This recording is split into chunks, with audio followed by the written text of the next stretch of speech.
Welcome to the Messenger Reveals. I praise you, Father, Lord of heaven and earth, because you have hidden these things from the wise and learned and revealed them to little children. Yes, Father, for this is what you are pleased to do. Welcome back to another fine edition of Secrets of the Kingdom, where we get into part 2 of our heart teaching. And with me, as always, is my brother Patrick. How you doing, Patrick? I'm good. Officially another year older as of last weekend. So Congratulations and happy birthday. thank you, thank you. The, I had a great weekend. It's I know we were talking on the phone. It's weird. I feel like I haven't seen you or talked to you in like ages. So we've been a little busy. yeah, absolutely. But yeah, my birthday was great. And I had a lot of fun. I ended up going to have something to show the class. I told you I would show you because I know you'll love it. But Bree took me to this like craft beer sangria dog festival thing. So we spent all night there, and Nice. we found this vendor there that he took old like liquor bottles and cuts them and makes them into glass. So I got this bad boy, Nice. and You should be on the Raging Atheist next drinking contest. dude, I will not make it. I watched that. I will not keep up with you guys at all. I will die. But What you mean a whole buck 50 is not going to help you out? Buck 45? so if you see me drinking out of this tonight, I promise tonight it's just water. Just water. But I'm really happy I got this, and it's really cool. And yeah, he cut it himself, and he just Neat. made a glass for it and gave us a great deal on a bunch of stuff. So that Well, was my gift from her. And then I had an awesome dinner with my mother on Sunday. Great conversation, great to catch up with her, and good. it was really fun time. I got a new phone from her, which I needed. So it was such a fun time. I'm happy that we get to be back here, and I'm excited for Breakfast Brothers this Saturday. But how are you? How have you been? Well, there's two things. One, Breakfast Brothers is not this weekend. It would be have to go an extra weekend because this weekend is the tournament Oh, okay. for the volleyball. Gotcha. So if anything, it's going to be a brunch brothers. Okay. But yeah, they have their end of year tournament. We our first game's at 8 in the morning, and then the next round, if we survive the first round, is at 10 a.m. and then 11, 12, 1. So we'll see how much we've improved, and we'll see how things go. Our first match, we go up against the number 8 seed, and then the second match, we go up against the number 1 seed. So Okay. Are you guys seated at all? we are seeded ninth. Okay. Great. Yep. So it's a 16 team bracket, and basically we're seeded ninth, which will put us in the quarterfinals if we beat the 8 seed team. And I tell you what, though, the girls in the beginning of the year, we weren't that good. We weren't that experienced, but they've worked so hard. And on Saturday, this past Saturday, the last week of our season, we waxed the number 5 seed.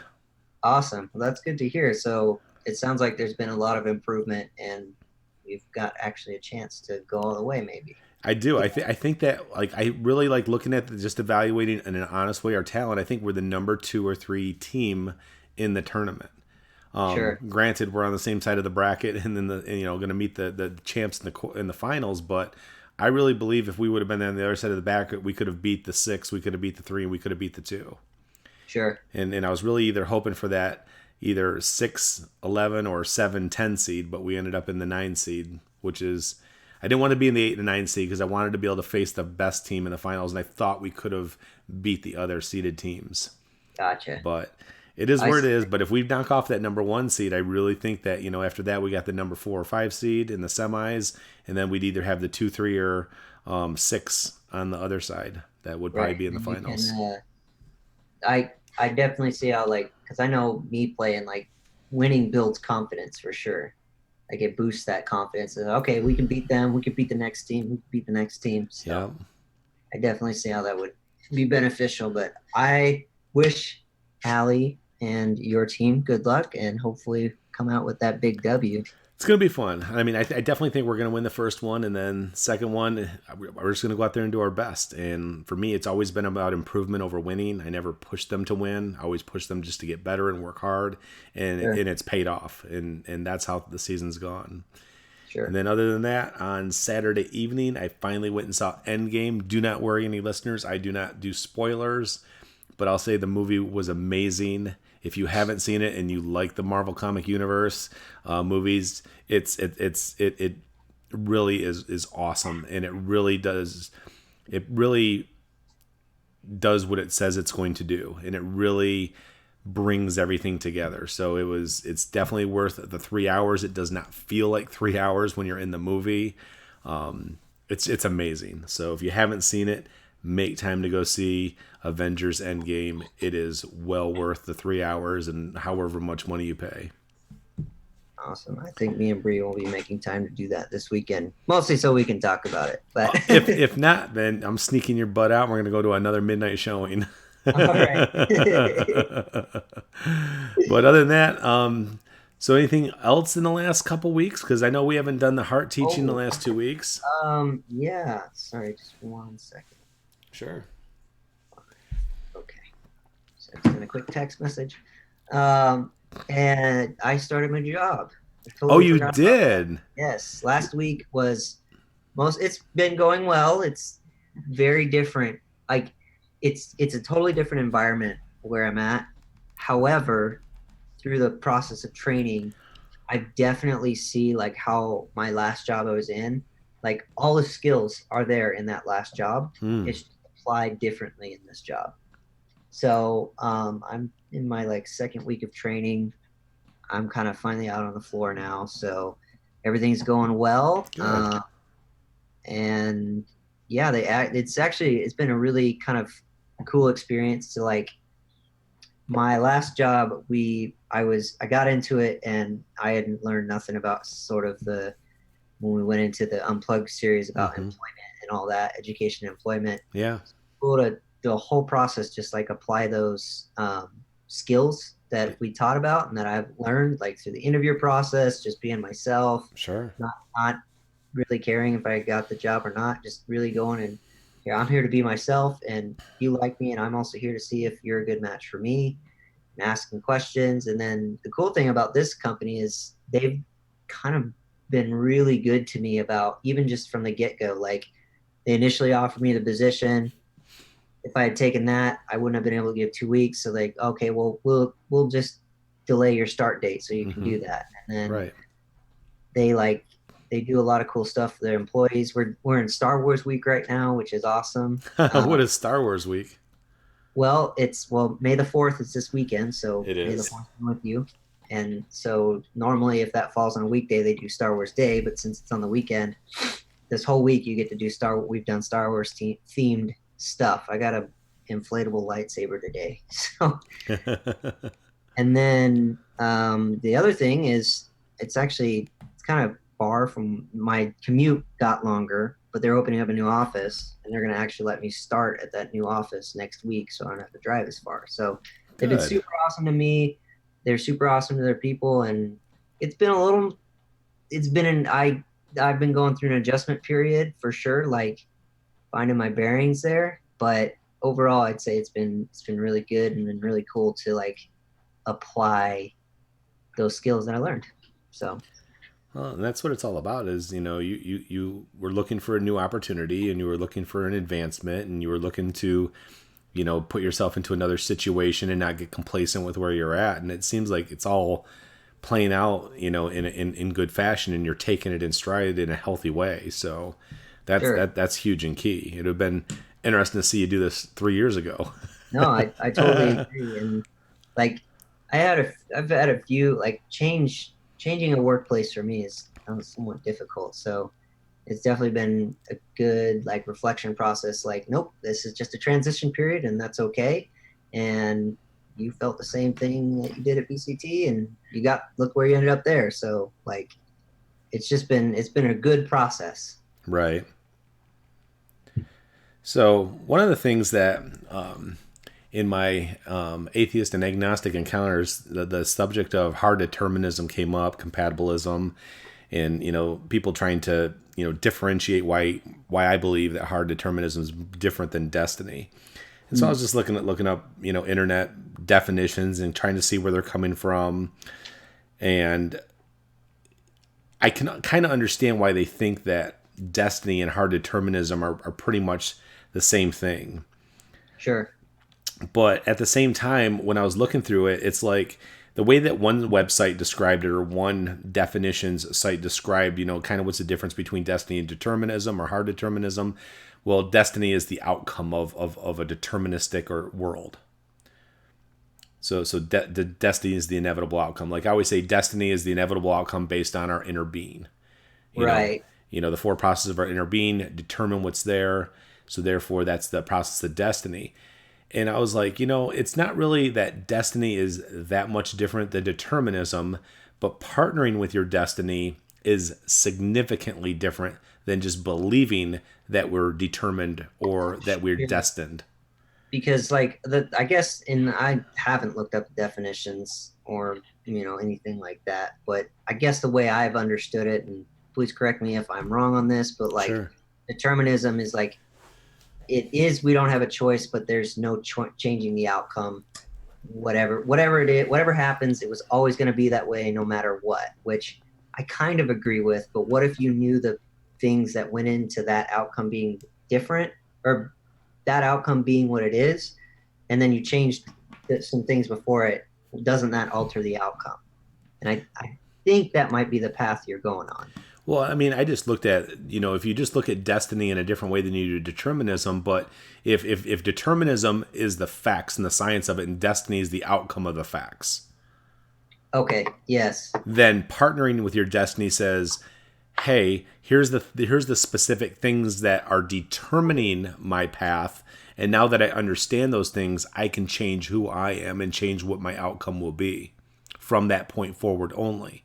And the cool thing about partnering with your destiny is that you realize the things that are the determinants that create the hard deterministic world that we live in.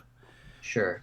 So the difference is, I believe they live lives of fate, Hmm. and they don't have an ability to change those things because they don't understand the things that go into them. Whereas when you look at it from a destiny inevitable outcome, an end game conclusion, you realize that there's things that within you that can and need to change, and you learn about what those things are so you can make the internal change rather than just trying to act it out on the outside. They're Right. the hard determinists, or even the compatibilists, they're great actors. Hmm. They're acting the right way. They're acting the way they believe that they should act, but it's not authentic within them. So they're always dealing with that inner struggle. You know, they have those you know those predispositions in them on the inside that are incongruent with what they know how to behave on the outside. Hmm. And so then they end up in cognitive dissonance, which means here's what they believe is the right way to act, but here's the way that they're acting that isn't that way. And so usually what people do, instead of changing the way they act to match the inside, they'll change their beliefs to match their actions. Right. And then again, so they get apologetic about why they're doing what they do, how they behave. Well, everybody gets angry. Well, everybody goes through this. Well, everybody's like this. Well, if this happened to you, you'd be this way too. And you hear all this, apologetic reasoning rather than going, if there really is a better way to be and there is a better way to process and look at the world, then there's answers that I don't have yet. And so many people are unwilling to go, something still must exist that we don't understand. And that's what this teaching is, and why we're getting into part two. How do we transform our heart or our inner being and those things that are the determinants within them?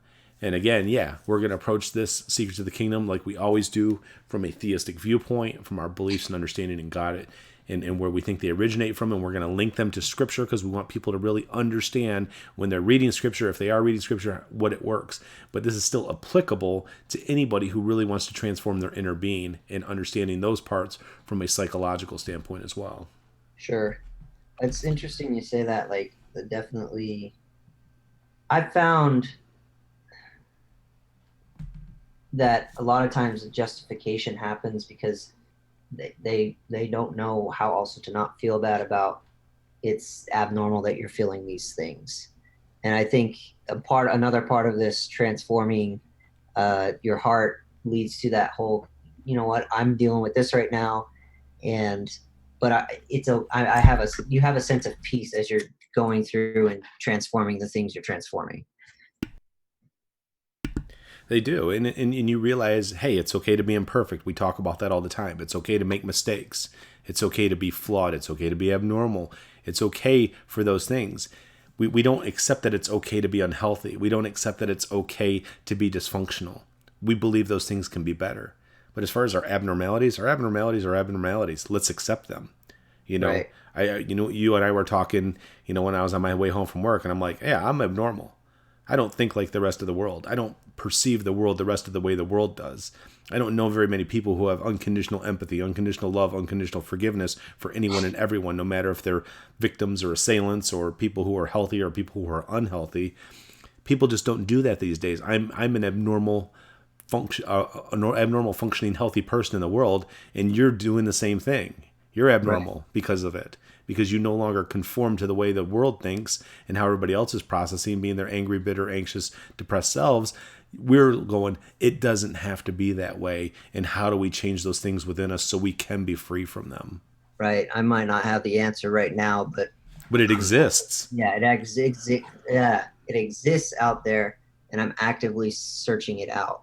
I mean, even though it might not be here yet, that's where that peace and contentment comes. Was like, I'm not where I'm okay with the unhealthiness right now because it's not going to be like that in I don't know what amount of time. Maybe it's 3 months, maybe it's 6 months, maybe it's a year, maybe it's 10 years. I don't know. But an answer exists out there and I'm actively seeking it. It is. And just because you don't find it in 20 spots doesn't mean it doesn't exist somewhere else apart Sure. from that. And I think that that's what people don't understand is I believe the answers always exist for whatever we're struggling with. And if we would just continue to pursue that truth, looking for the answers, looking for the solution, and finding it from somebody who has it. I always tell people, who are the 5 people you spend the most time with in the world? And then number 2, are those 5 people at a place in life where you want to be? Because if they're not, who are you learning from? Who are you growing from? What are you exposing yourself to for somebody that might have an answer that you don't have? Because if you've already gotten to or exceeded where those people are at that you spend the most time with, how are you going to grow within yourself? Sure. We got to find the next guru. We got to find the next teacher. We got to find the next mentor. We got to find the next piece of information that we're missing. We have to be seekers of truth. And that's how we, become healthier versions and better versions of ourselves. Right. That's why I really like your that it's a phrase you use often is I had you to meet with for 3 years, Mm-hmm. and I would still meet with you, and it's a lot more just hanging out now. And there's the occasional like, hey, this is happening. Like, you got any ideas? Right. But a phrase you used is while you were going through your journey is like, I made the world my teacher, and I'm like moving into that now, and I YouTube's good and bad in some senses. It's bad in the senses there's a lot of unhealthy people out there. And hey, I think it's awesome that there's a platform out there that everybody can share whatever it is, no matter how batshit crazy it is. Like, there's a platform for that. But YouTube's also great because at your fingertips, there's a world of information and tutorial videos. And I'm watching a psych class that a college put online right now, and I'm just going through it myself. Like, that is an awesome thing, and that's what making the world your teacher is. Like, I'll listen to anybody, no matter where they're coming from. I've listened to people who believe in Christ consciousness. I've listened Right. to people that are atheistic in their worldview. I've listened to other Christians. I've listened to what Jews believe. Like, it's just this awesome melting pot of ideas, and you have access to it all. And I would encourage everybody to be open to go listen to all anything and everything that's out there, because there's an answer for what you find, or a new perspective on something that makes you go, I never thought of it like that. And that's Well, the so many key. people are terrified of being misled, and that's the issue is they don't know how to sift through information to be able to determine, like, I don't want to get tricked, I don't want to get deceived, I don't want to get misled. And it's, again, the foundational point is you got to put stuff to the test. You listen, and if it sounds like it makes sense, you go put it to the test. Did it work or not? Did it succeed or not? Was it healthy and valuable? Did you feel better? Those are your litmus tests. Is the information you have and what you're trying to apply to your life making your life better, or is it making it harder and more difficult? Because if the truths that you hold on to make you anxious, depressed, angry, bitter, resentful, hateful, feeling disgust all the time towards people, your beliefs aren't working for you. Your perceptions and judgments and viewpoints of the world are not working for you. And guess what? Somebody taught those things to you. So it's not just you, it's what you've been taught to do. It's what you've been programmed to do. It's not working. And if it's not working, it's time to go look for answers that you don't have yet. And once you find them, then you learn how to apply them. You learn to get rid of the old beliefs. You let the new beliefs come in. You get rid of the old habits. You get the better habits. And those are things how you create change within your life. And therefore, you're partnering with your destiny, and you've become the expert for your life. You've become the person who knows how to seek and find truth. And that's the foundational pieces that we've taught in all these different series and different pieces and ways that we have.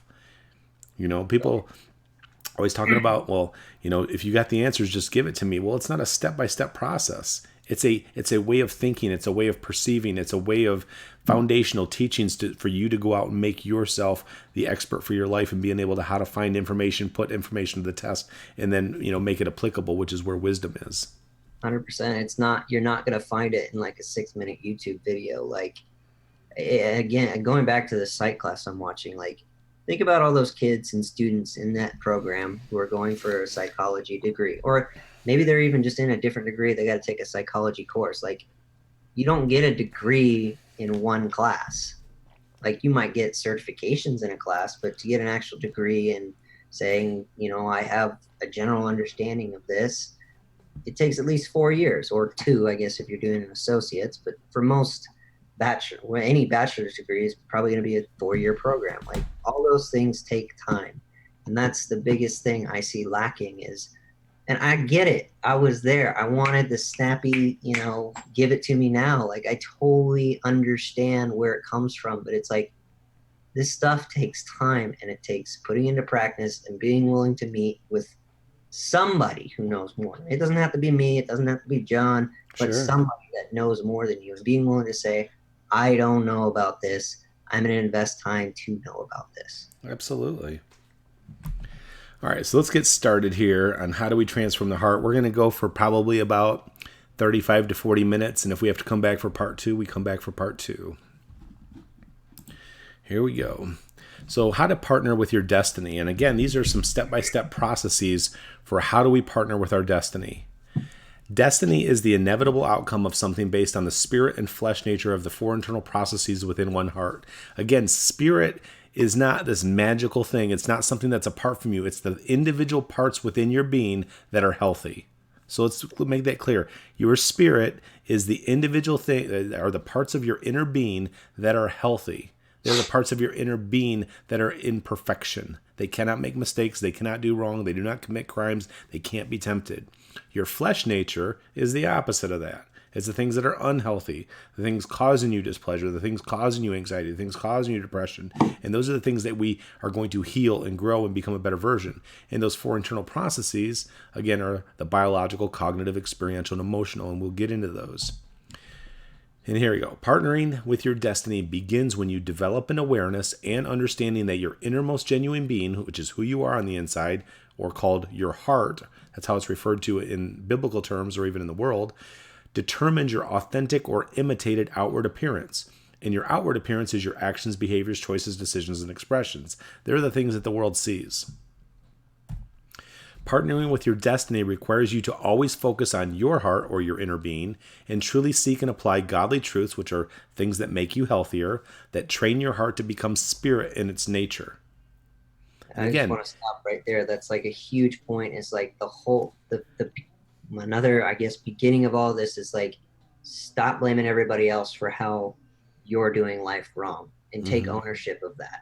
And I'm stern on it, but I don't say it to be like a dick about it and be like, you're an asshole or whatever. Like, it's really recognize that you're a flawed human being. and it's Okay, okay. join the club. It's okay. And I say that so seriously because it was huge for me to learn.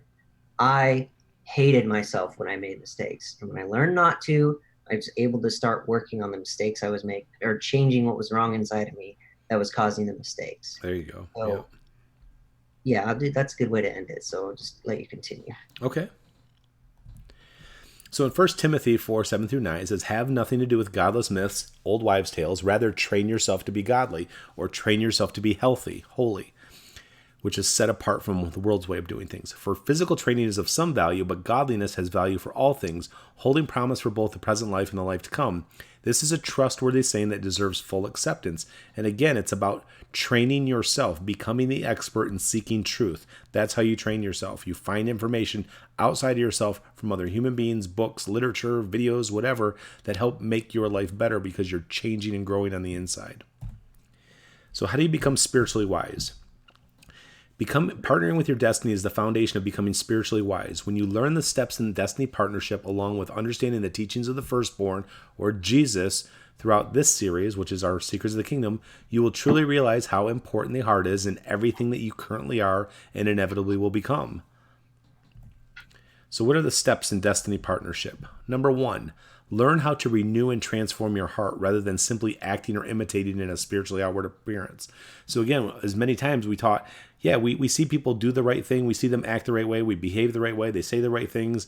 But on the inside, it's not congruent. It's not part of who they are. So they're just acting it out. And then pretty soon you get your buttons pushed enough. You get enough stress in your life or enough conflict in your life, or things get difficult and tough.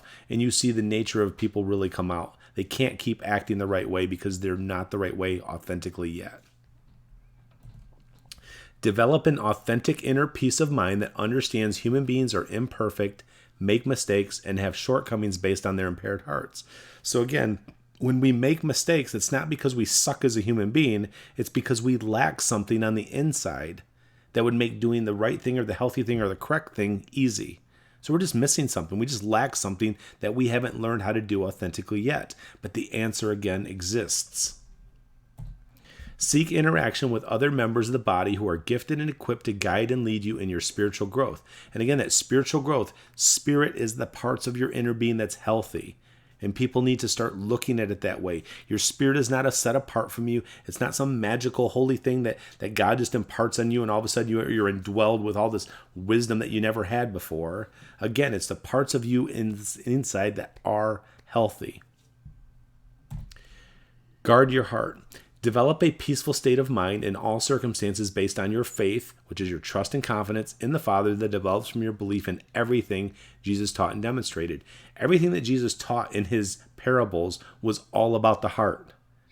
When he talked about the kingdom of heaven, it was the part of your inner nature that's ruled in their way because it is their way. So again, the kingdom of heaven was just another idiom for the spirit nature. The spirit nature was another idiom for what's healthy about you. And what's healthy about you is when those 4 internal processes are perfected in the ways that they can be perfected.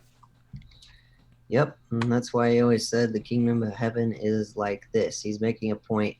So I encourage people, and I've done this on my channel, is like when you start reading those parables, start trying to look at the way the parables are taught. And how I was always taught growing up was, this is a story that equates to an idea using similar terminology. And it was always like Jesus hung out with farmers, so he used terminology for a farmer and like that. But really what he's talking about is he used parables, one, to hide the truth for people who weren't supposed to have it, and number 2, start looking at them as how it relates to your heart, and how your heart, which is what we talk about here, is your internal being, your internal processes.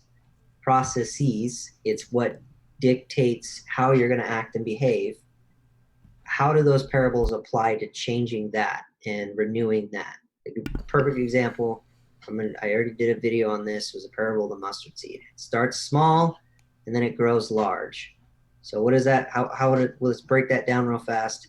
It starts really small with a single truth. Like a good one I always like to use, everybody's doing the best they can in any given moment. Once you start accepting that, you can start being less hard on yourself and start working on your imperfections internally so they don't grow, or so you grow into a more healthy being. That's the whole idea of the tree growing up and birds perching into it. And then Marty asks, can this be applied to a pagan? I absolutely believe that it can be applied to a pagan. I get we use a lot of scripture here, and that's because from our worldview, we found some truth in the Bible and we grew up believing in God, and we still hold to that belief. But absolutely, these steps and processes can still be applied to a pagan belief system. Well, I mean, truth is truth. Anything that's healthy about a human being is healthy about a human being. People don't always look at everything that they hold to be true and go, well, I hold this value because this person gave it to me, and I hold this moral because this person gave it to me, and I hold these beliefs and truths because these people gave it to me. But everything that we have has been given by somebody else or something else. No matter if it's a belief in God, if it's a belief in atheistic beliefs, if it's agnostic beliefs, pagan beliefs, whatever people believe is what they've been given to believe.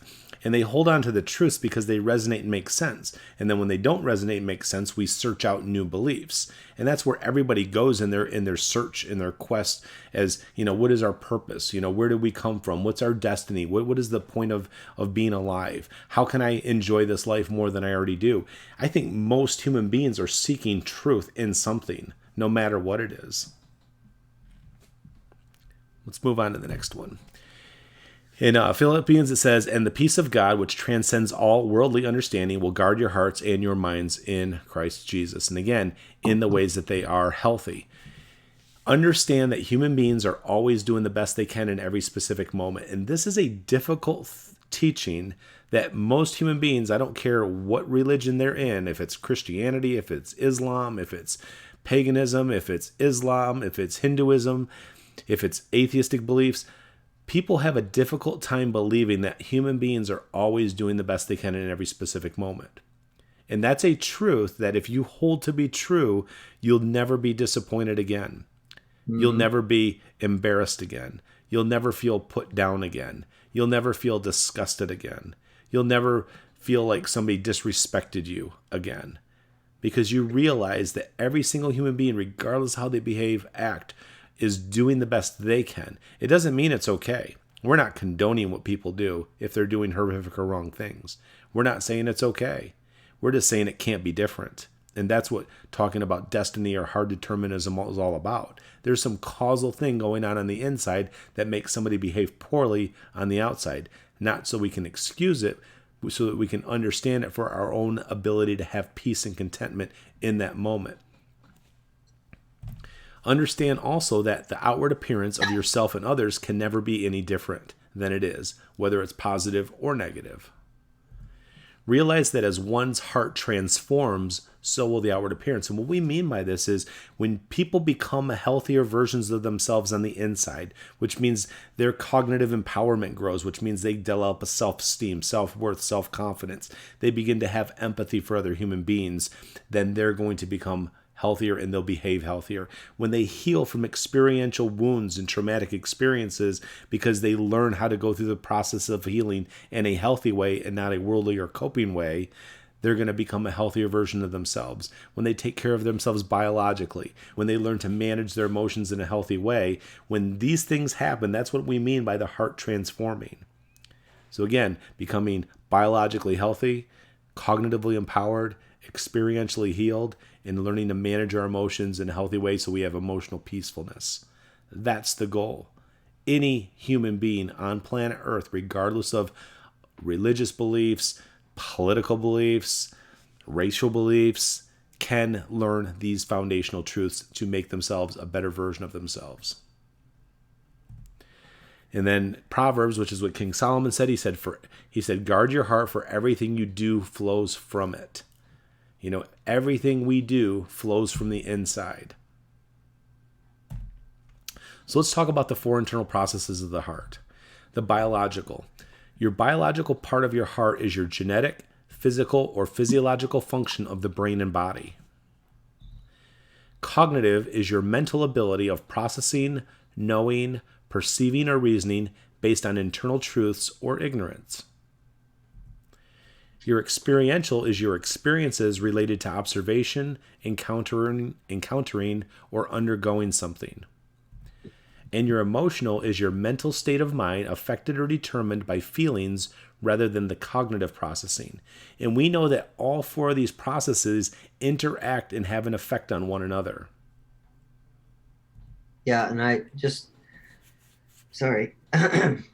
um, another point on that is like you said, they all interact with each other. So I think it's really important. Like a lot of at least the self help stuff I've seen out there deals with, there's tons of stuff of how to, have healthy diets, good workouts, and that's all taken care of by biological process, and that stuff's great. And then there's, I think, a lot of self help out there deals with the cognitive side. Oh, good night, Allie. I didn't know you were leaving. I'm sorry, but glad you could stop by. But the cognitive side of things, like positive self-talk and dealing with cognitive, but I haven't seen a whole lot out there on how to heal experientially, and especially how we manage our emotions. So a lot of stuff I've seen deals with avoiding things that cause the emotion. And I'll sit and tell you is like, while that's a good idea, if you're constantly being triggered by something emotionally or experientially, to if you don't have the skills to handle that, yeah, remove yourself from the situation, but you can't always remove yourself from any and every situation that triggers you. Otherwise you're just going to be a hermit on the hill, like Luke Skywalker in the last Star Wars movie. But so I say all that to say, really important, like I guess kind of hammer down on the experiential and the emotional management side of things, because I just don't think there's a lot out there on how to deal with those things and how to truly a manage them if it's emotional, or b heal from them if it's experiential. Well, and there isn't, because a lot of the themes that are out there in the schools of thought and psychology were all partial truths. They didn't have an all encompassing viewpoint of their inner being. Some approached it from an existential viewpoint, which is more experiential in its nature. Some approached it from a biological or behavioral. Sure. Some And there's approach. a lot of good information out there, like all those psychologists that came before, and everybody that's kind of built the field of psychology. Super awesome, interesting point. I love listening to like some history of like what they thought, especially like Ellis and not Ellis, I'm sorry, Piaget. Piaget is one of my favorite, and how like we develop cognitively, like all awesome ideas. It's just it's just all, like you said, these bits of truth. Yeah, that's absolutely true. So, how do we become biologically and healthy? We improve, heal, or repair your sleep, diet, exercise, hormones, and neurotransmitters. Your hormones are the chemicals within your body that flow through your body and carry different signals, and your neurotransmitters are the chemicals that travel and flow through your brain. Become cognitively empowered.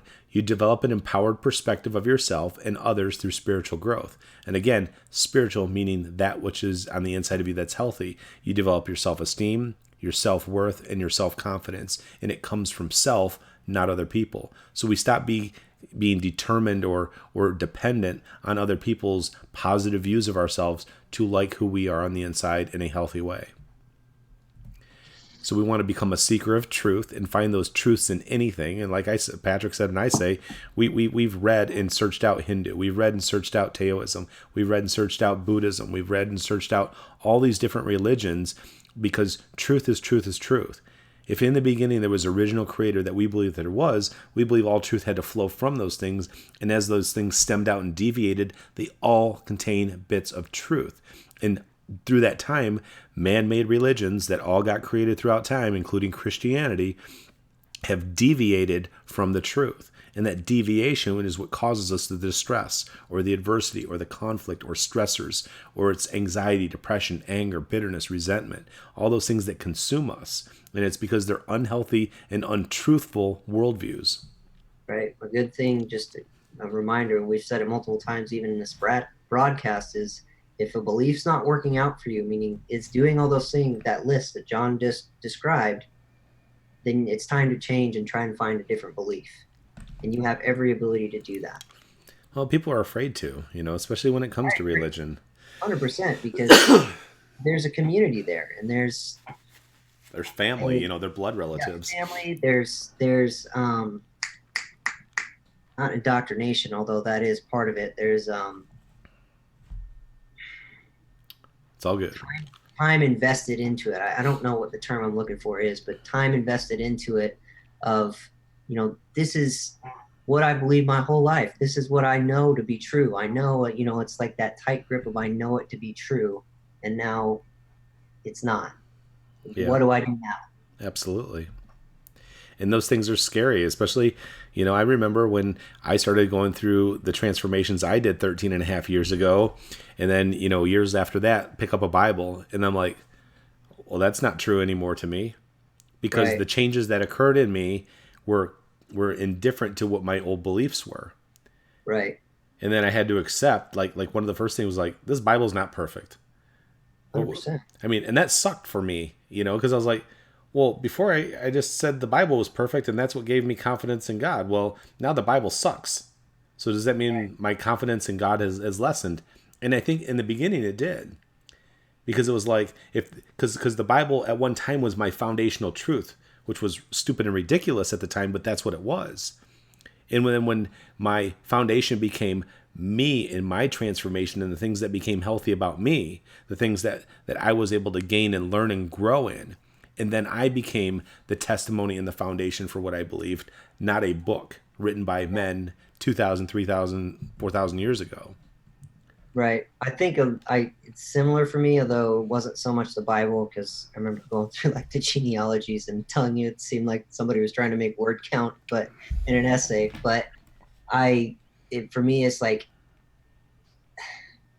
I had built such a community at the church I was at, and like I was respected by my peers, and I was the guy that did sound and like all those things, and like, well, that I don't need all that. Like, I just need to know that I'm going to become what I'm going to become. I'm going to become a version of Jesus. And that's enough. I don't need any of this praise or you're great or and and all that stuff. So I think each of us has to go through that process of like letting go of whatever it is that's, you know, unhealthiness. Yes. But like that thing that just really binds us to an old belief that's not working. Yes, absolutely. So let's move through a little bit more. So we strengthen our beliefs. And the way that you strengthen your beliefs is you try to disprove them yourself. Again, remember we said our knowledge is what we can prove. It's our factual truths. Our beliefs are our assumed truths, things where we haven't had those things. We don't have enough concrete evidence to say this is knowledge or we can prove it. But we haven't been given any information that holds the belief to be untrue. And that's the best way to strengthen your beliefs is if you hold something to be true, and it's an assumed truth, means you don't have all the facts, put it to the test. Try to disprove it yourself first. Because if you do and you find no evidence to support it, it'll strengthen that belief within you. And then if you do find an answer that says what you believe is untrue, hopefully you're thankful for that so you can move on and seek a new truth. Become experientially healed. Heal from your negative and traumatic experiences. And this is where I think the majority of the world gets it wrong. They cope with their pain and they cope with their trauma in a very unhealthy way, and they just try to survive through it. Like, I'm always going to be traumatized with this. And I know I got into this with the atheistic community about PTSD, and they believe that, oh, you can't heal from your traumatic experiences. They're always going to be part of you. Well, I'm here to tell you, mine are gone.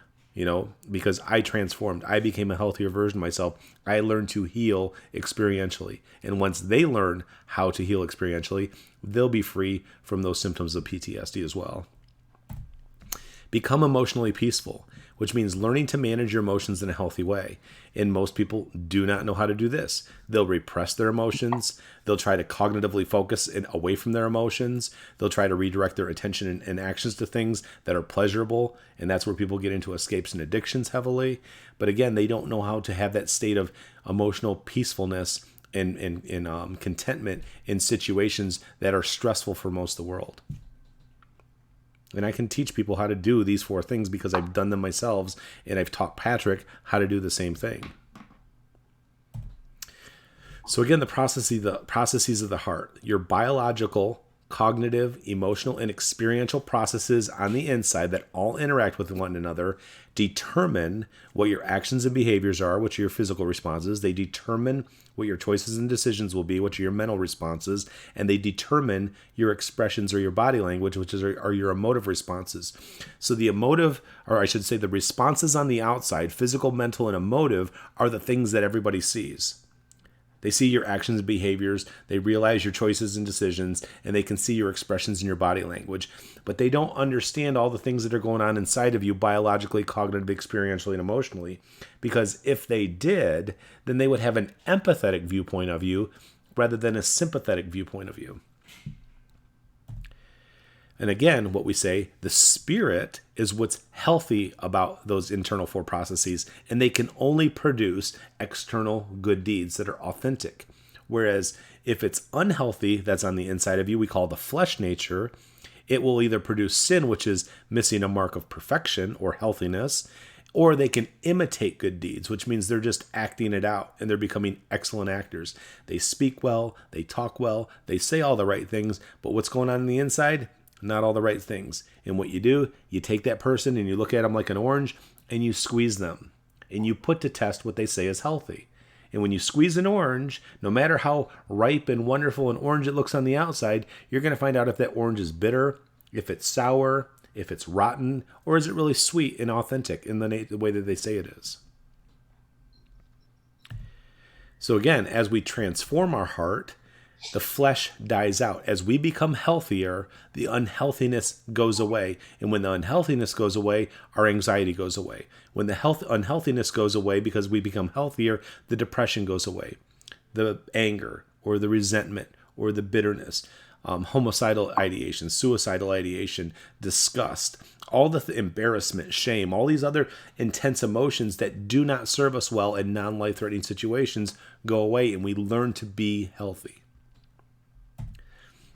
So again, in one of Paul's writings, he said, "So I say, walk by the Spirit, and you will not gratify the desires of the flesh. For the flesh desires what is contrary to the Spirit." So what's unhealthy about us desires something that's in contrary to what's healthy about us. Our healthy nature desires one thing. Our unhealthy natures in the way they are desires another thing. So you're not, you may know the right thing to do, but if you don't feel like doing the right thing, which is flesh, then you're not going to be easily able to do the right thing all the time. Whereas if it transformed and it healed and it grew and it became a healthier part of you, then it would automatically be that way every single time. It's a good point. Like another way to say it is healthy people don't have the desire to even do the unhealthy thing. Oftentimes I've heard in the Christian community, especially talking about sin, the whole God offers a way out. Like, well, I really felt like doing this to this person, or I really felt like, doing X, Y, and Z. But by the grace of God, I didn't. And it's like, I'm glad that you didn't do the bad thing. Like, right. Don't mistake. If you have the ability to stop, if you have the feeling and you have the ability to stop yourself from doing an unhealthy action, by all means, do that. But then go back and examine, why do I even have that desire to do such a thing? Sure. And that's that next step that Jesus was always talking about, when things like, if you even look at a woman with lust in your eyes, you've committed adultery, or if you hate your brother in your heart, you've murdered him already. Like that is exactly what he's talking about in those next step things. Yeah, because if you're really feeling those things on the inside that are unhealthy, it's consuming you. Right. If you're always wanting to harm other people or harm yourself, or you're angry at yourself, or you're angry at others, or you're feeling depressed or hopeless, those things don't serve you well. So even if you're able to be functional in those moments, it's still burdensome to continuously go through it day by day. You're just missing something. You don't understand, or you're not perceiving something in a healthy way, or perhaps your neurotransmitter hormones are out of balance, and a medical doctor or a psychiatrist or a clinical counselor can help point you in the right direction to get the help that you need in those ways. But Sure. When people just believe that, oh, that's just the way I am, then they're accepting everlasting torment, and it doesn't have to be that way. You can heal, you can grow, you can learn to manage your emotions, and you can learn to have self-esteem and self-worth in a way that you've never had before, because you change the lens at which you perceive the world and perceive yourself. And that's key. Whoever sows to please their flesh, from the flesh will reap destruction. Whoever sows to please the Spirit, from the Spirit will reap eternal life. And again, if people are just out seeking their own pleasure and their own prosperity and their own greed, and they're just filling themselves up with stuff, but they're not sowing in the Spirit, which is their healthy stuff, taking time to learn new things, taking time to learn to become a better version of themselves, seeking truth outside themselves, that's what's sowing to please the Spirit. Sowing to please the flesh is just all the greed and all the desire and all the pleasure and all the things we get, regardless of how it affects anybody else. Again, human beings are pleasure-seeking individuals, and seeking pleasure is okay. When it becomes consuming is when it has ill effects on your life, whether it be your work life, student life, personal life, interrelationship life, or when that pleasure seeking consumes and takes away from the things that you desire to get to at some point. And that's where escapes and addictions, and we talked about that in that video, where it becomes excessive and unhealthy in the ways that it is. He has made us competent as ministers of a new covenant, not of the letter, but of the Spirit. For the letter kills, but the Spirit gives life. And again, people keep looking at the Spirit as, oh, this is something that's set apart from me. This is something that's separate from me. Oh, God's sending his Holy Spirit. That's this magical thing that makes my life better even though I suck. And that's not what that is. It's talking about changing and transforming and growing and becoming healthier, and people don't get it. If you're not changing and growing and becoming healthier, then you're not even following what you think you ought to be following.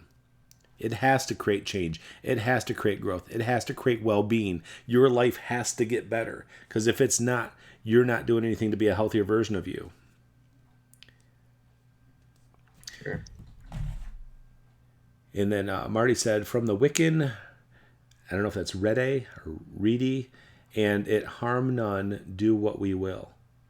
Oh, yeah, absolutely. So basically, I mean, I could be wrong, but that sounds like a very libertarian worldview, which is like, as long as I'm not harming others, it's okay to partake in the pleasures of this world.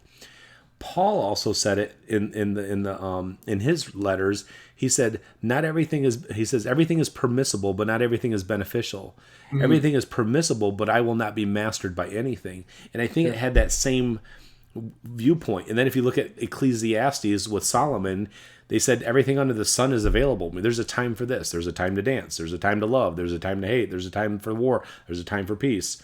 He was like, there's a time for everything. And I think that has that same viewpoint of, yeah, we're here and we're here to live life, and we're here to enjoy life, and we're here to enjoy the pleasures of the life, so long as it's not bringing us unhappiness and distress and misery, and also not bringing somebody else unhappiness, misery, and distress. At the same point, I will say this a million times, you are not responsible for how somebody else feels. You are not responsible for somebody else's unhappiness or misery in life. Now, granted, if you're doing something that's causing them to be unhappy, even though that's not your intention, I wouldn't keep pouring gasoline on their fire by doing it. But at the same time, you can't walk on eggshells around people because they have problems, because they have their own issues, because that's unhealthy and that's codependent in its nature, and it doesn't work. We have to learn to say, hey, you know what? I'm not going to pour gasoline on your fire, but you need to learn to deal with your fire and put it out. Right.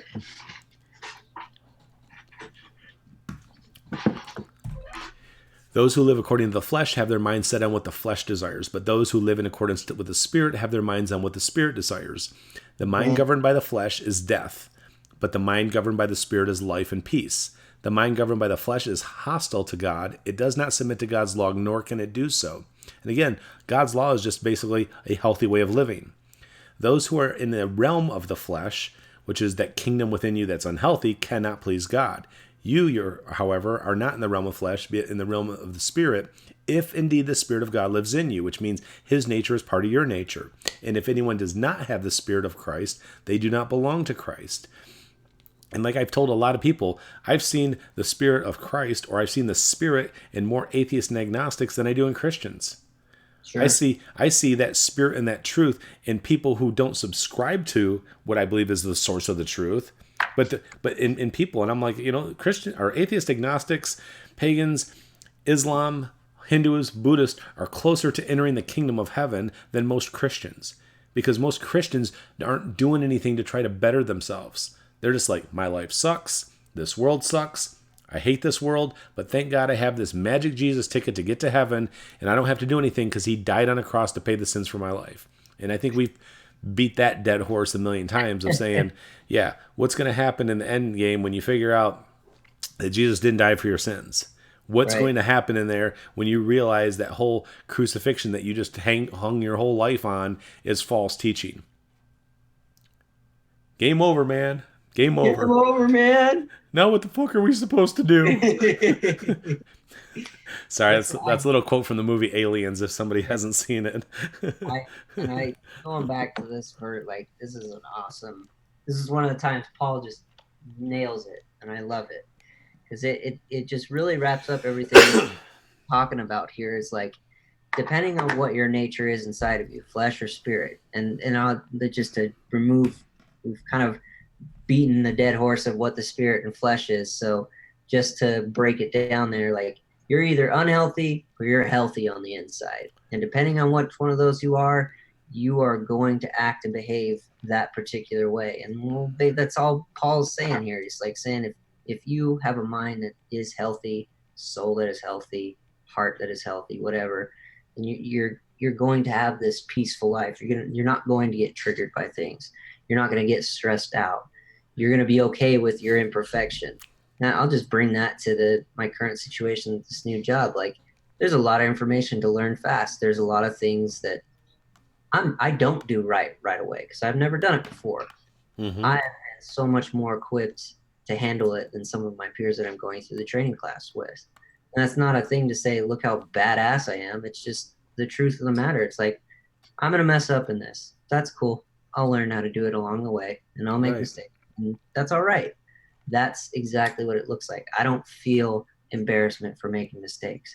I'm not down on myself anymore because I made a mistake. Whereas before it was, oh God, I better be perfect, and I better not screw up. And it like just limits you so much in those positions that you need to learn a new skill. Yeah, like you learn to embrace your humanity and the imperfection that goes along with that. We have these four internal processes that are biological, cognitive, experiential, and emotional in nature, and we're not 100% perfect in any of the four. The Sure. goal is to become healthier and more perfect in each of those four internal areas so that we can become healthier on the outside as well. But I don't know if we'll ever reach that, but that's the goal.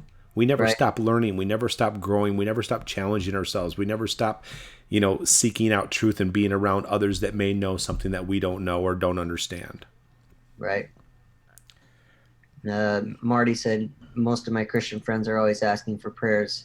I don't understand why if they have their God.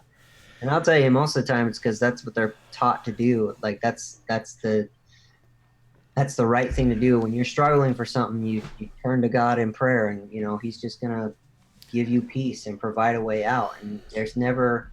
It's unfortunate because I've seen some prayers work for sure. I've seen enough people come together where Yeah, but the placebo effect works too. sure, absolutely, where they Sorry. have enough you know, ability to maybe even just create a placebo effect by enough people being there. But it's never this lasting thing. It's never this. They're always having to go back to prayer, and that's where the problem lies. But the reason mostly being is because that's what they've been taught to say, and that's where they believe they find their peace. And I'm sure when a lot of them go to prayer and pray, help me with this, like I believe there's some level of comfort in that, but it's not a change. I agree. Yeah, there isn't a lasting change because it's just this external sense of hope. Like, oh my God, I got this piece of hope, and I think that things are going to get better because people prayed for me. I'm just going to believe that they are going to get better, but they don't do anything to change and grow. That's why I think people miss out on that whole discipleship piece. Discipleship is learning and growing under somebody who's gained something that you haven't. That's it. It's not to sit there and pull you into some. Yeah, they want to make it this huge, just like everything else in their community, this huge spiritual, spirit quotes here, spiritual thing. It's like discipleship's not this fancy schmancy thing. It's learning from somebody who, like you said, who knows more than you. That's Yeah. it. Take time, master apprentice relationship. Yeah, and then learn and grow, and then give and pass on to others what you've gained. That's the whole point of this. That's a cool point, Marty. I don't know a whole lot about paganism, so I'm glad you wrote that. That's a awesome point there. Yeah, taking work in their lives before asking the gods for help. yeah, and we're just saying that you got to gain from somebody else that has something that you don't. We as human beings usually don't figure things out on our own. We're given information, we're given the moments of experience with other human beings where we're able to watch them, perhaps learn from them. We put things to the test, we test things out, and we either fail or we succeed, and failure is a great teacher in life. Sure. And I think that's what she means by putting in the work, which is gaining from others what we don't have, willing to be able to go into experiences and put those things to the test. But then when you come out of them, you got to reflect on them in a healthy way. We don't beat ourselves up for mistakes. Sure. We don't beat others up for their mistakes. We have empathy for ourselves. We have empathy for other people. We learn to look at them from the inside rather than the mistake they made on the outside. We look at what caused it. What was going on biologically? What was going on cognitively with them? What was going on experientially? What was going on emotional that caused that poor behavior? And then what can we learn, or what can they learn between now and the next time they face that situation, in the hopes that the outcome can be different? And as you and I have known from you doing it for the last 3.5, almost 4 years, and me doing it the last 13.5 years, is you can learn new things and you can grow so that the next time you face new outcomes, it's a better and more positive outcome. And it's not because you acted the right way, it's because you became the right thing first, and what you did on the outside was just easy. Right. And there's like moments where it's like, I look back, or I'll have moments like in my reflection, I'm like, wait a minute. I just kind of went about my business when that happened. Oh, that's cool. Like, that's passing the test, if you will. Like, I just went about that and it didn't even affect me, whereas before it did. Oh, that's cool. Cool. All right. Let's move on to the next thing. I agree. I'm just responding to Marty if you want to keep talking. Yeah, I see. I'll just read the next slide that you have up here. Sure. So John 6:63 through 65. The spirit gives life, the flesh counts for nothing. The words I have spoken to you, they are full of the spirit and life. Yet there are some of you who do not believe, for Jesus had known from the beginning which of them did not believe and who would betray him. He went on to say, this is why I told you that no one can come to me unless the Father has enabled them. So again, Jesus is reinforcing this thing, like, the healthy parts of you give beneficial life to you, and the flesh counts for nothing, because why do you want to hold on to things that are just making your life miserable? Jesus was always super adamant and I guess forceful about the point that's like, guys, I've gone through this journey, and what I'm speaking to you can cause the same thing in your lives, which is why we are very hard on certain points about what we believe, because in a way, I guess we're modeling Jesus. But yeah, I mean, it's just kind of building off this whole process that you're healthy. The more you become healthy on the inside, the better your life is going to be. Right. Go ahead and read the next slide as well. Okay. Oh, there we go. Thank you. The spirit and flesh are idioms that represent the opposing natures of our hearts. We've kind of went over that with some graphics that we had. As our innermost genuine being, heart, mind, soul, transforms to be more like the Father by us learning and following the teachings shared by the firstborn, the kingdom of heaven, an idiom representing the parts of our hearts that are spirit and healthy in nature, begins to rule over the kingdom of the world. The parts of our hearts that are flesh and unhealthy in nature. Next one, please. Well, I want to just touch on this point I'm sorry. again, these my dictation was wrong at the end there. No, these to rule over the kingdom of the world, which are the parts of our hearts that are flesh and unhealthy in nature. Correct. Yeah, and these are just idioms. These are biblical terms that people take out of context, and they create this whole different worldview of what Christianity's done, when it was all referring to our inner being. That's why there's so much confusion in the Christian community, is none of them understand that we're talking about idioms here. And that's why literally. And that's why they're such unhealthy and in some cases dangerous individuals, imposing their incorrect, unhealthy worldview of life on other people. And they think they're doing it in the name of God, and they're doing it in the name of their own flesh and worldly nature. Sure. And in that, they're going to be in for a rude awakening. All right, going on the next slide. So let's go ahead and wrap up here. So the next week, we're going to get into improving the processes within our hearts. So again, we talked about what these processes were. We want you to better understand your inner nature. So again, this whole second part, The first part of the heart teaching, we talked about what's the importance of the heart. In the second part, we said, what is the heart? And then next week, when we get to part 3, we're going to talk about how do we improve these processes? How do we improve the biological process? How do we improve the cognitive process? How do we improve and heal the experiential process? And how do we improve the emotional process within us so we can become healthier and better versions of ourselves? And in that, be free from things like anxiety, depression, anger, stress, bitterness, shame, guilt, regret, all the things that impair and limit our function and enjoyment of this world. So, did anybody else have any questions? Marty, thanks so much for hanging out with us, and glad that you stopped by and that you came to support. Look forward to hanging out with you and talking with you. If you got a few moments afterwards, when we cut off the air, we can invite you into the Zoom chat if you want to, and we can chat for a few minutes. But for all who are watching this on replay, please leave your comments below. We'll answer any questions that you have. We'll respond to any statements that you make. Peace, love, and blessings to all who have eyes to hear and ears, or eyes to see and ears to hear. Love you guys. Bye-bye. Good night, everybody.